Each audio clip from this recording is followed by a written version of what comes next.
More than 3,000 years ago, a man ruled Egypt and turned his name into a symbol of power. He was a warrior, a builder, a politician, and a king determined to be remembered forever. His name was Ramses II. But how did this pharaoh become one of the most powerful rulers of the ancient world? Ramses was born during a time when Egypt was one of the greatest powers of the ancient Near East. He became pharaoh while still a young man, rising to the throne as the third ruler of Egypt's 19th dynasty. But Egypt was surrounded by powerful rivals. To the north stood the Hittite Empire, a formidable military power challenging Egyptian influence. Ramses now had to prove that he was more than an heir to the throne. He had to become a leader. Ramses began his military campaigns at a young age. His goal was to restore Egyptian influence across the lands of the Levant. But his greatest test would come against the Hittites. Ramses marched his army north toward the city of Kadesh, leading to one of the most famous battles of the ancient world.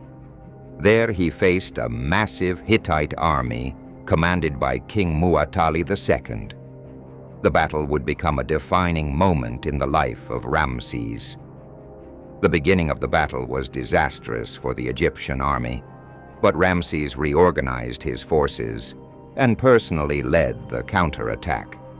Egyptian inscriptions portrayed the pharaoh as a heroic warrior, fighting almost alone against his enemies and saving his army.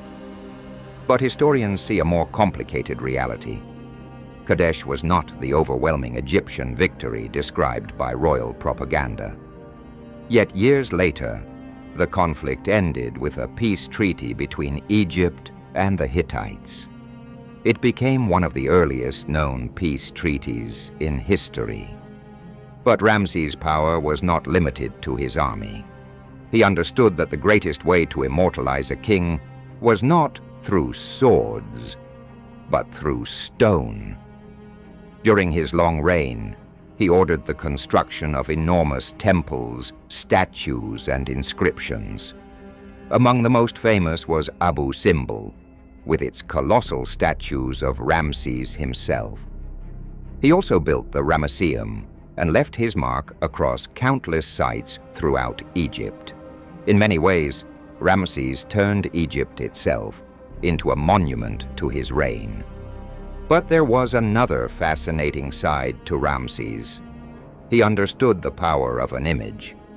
In temple walls, Ramses often appears larger than his enemies, leading armies and standing alongside the gods. These images were more than art. They were political messages, presenting the pharaoh as powerful, victorious, and favored by the gods. Ramses understood something that rulers would continue to use for thousands of years. Controlling the image of a king could be almost as important as winning a battle. Ramses II ruled for more than 6 decades.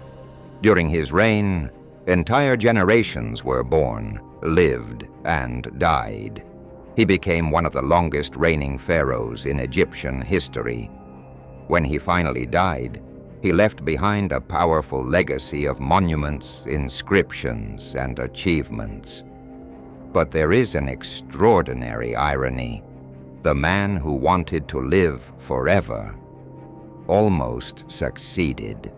More than 3,000 years later, people still walk through the temples he built. His statues still stand, and his name is still studied and debated in history books around the world. Historians may disagree about the true scale of his military victories, but there is little doubt about one thing. Ramses II transformed himself from an Egyptian king into an enduring symbol of ancient Egypt.